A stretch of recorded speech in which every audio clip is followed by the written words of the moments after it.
Hello friends नमस्कार मु Saroj welcome करुच्ची मोर YouTube channel life creation and style को। आज जो भिडटी मैं बनईचु एपिसोड बनईचु ये आपन को मेडिकल स्किन डिजीज रिलेटेड अच्छी भिडटी को निहाती देखंतु। जो डिजीज प्राय लोकों स्किन रे देखा जाए आईटा मु सेयार करने निहाती चाहूँगी कहीं जिनसटी रिलीज हो अंगे लिखी और रिलीज भी होगला जो मेडिसिन थ्रू जो मेडिसिन टी आपन को निहाती कहबी मेडिसिनटा कौन और केमी रिलीज है। तो चलतु देखु कंटिन्यू करूँ मो भिडटी देखूँ लास्ट पर्यंत निहाती आपन को सहायता कर। फूल छो नाम गोटे शुणी थे आपड़ जो स्किन डिजीजटा फूल छो बा थोड़ा छौ बिली भी आम जानूँ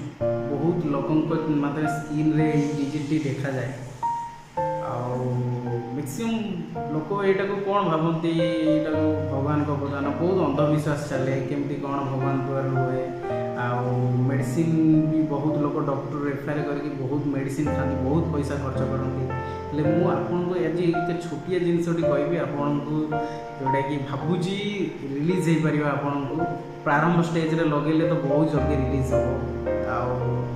जिनसटी निहाती आपन करंतु। फास्ट करिया पूर्व मुझे जनाऊँगी ये जिनसटी हुए किपर आ जिनसटा कौन एक्चुअली आपको धड़ा छो बा लेकोडर्मा बोली कहूँ आपको जदि संधि विचय करवा लेको है माने जो धड़ा आ छौटा माने मा तो ये दुईटार मिश्रण जो लेकोडर्मा जो डिजीजटा से प्रायतः लोकों देह में कहीं देखा जाए ब्लड सेल रे माने ब्लड रे टी सेल अच्छी से टी सेल रे मेलानिन साइट अच्छी जोटा मेलानिन से मेलानिन जदि कम हो जाए बॉडी रे से मेलानिनटा कम हो जाए तो ये डिजीज उत्पन्न हुए। ओके तो मो कहया कथा कि जो जगार आपन स्किन रे देखुथिबे जो जगार से स्पॉट देखा जाए व्हाइट स्पॉट का देखा जाए तो सही सब जगार मेलानिन कमी जाए था बॉडी रू जोटा कि से डिजीजटा से जगह अधिक हो जाए किसी लोकंर देखिए से डिजीजटा होगी भी रही आग को बढ़े किसी लोकंर बढ़ी जाए तार भी कारण पूर्व वीडियो भी कही बॉडीर ह्यूमिनिटी बढ़ेले बहुत जिनस भी रखिपर रेजिस्टेंस जोटे बढ़े बहुत जिनस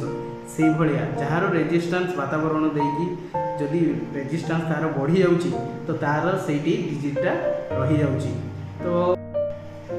एक्चुअल फास्ट आम जाना ये डिजीजटा केमी हुए आमको केमी हुए ये डिजीजटा तो ये बेसिकली जेनेटिक माने आमर पूर्वपुरुष ठू भी व्यापी थाए माने कहार जदि फैमिली ये सी माने होता है माने चल प्रचलन भी होता है उपचार कौन कौन अच्छी मो हिसाब रे यहाँ करंतु बहुत रिलीज दब आई जिनसटी है प्राय लोक जानी ये जिनसटा बोरिक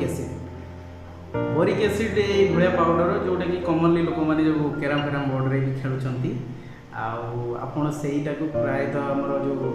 मेडिसिन स्टोर में मिल बोरिक एसिड कहले बहुत कम टका नब 30-40 यही भितर ही रेसी भी नब ना ताकू जदि आपण आणिकी से स्किन जगार इंटरनाल नुहे लगे एक्सटर्नाल स्किन रे लगे सी पुणी राति शोवा पूर्वर माने पानी सहित ताकू मिसईकी लगे आपड़ रफिंग करके शोई पड़े सका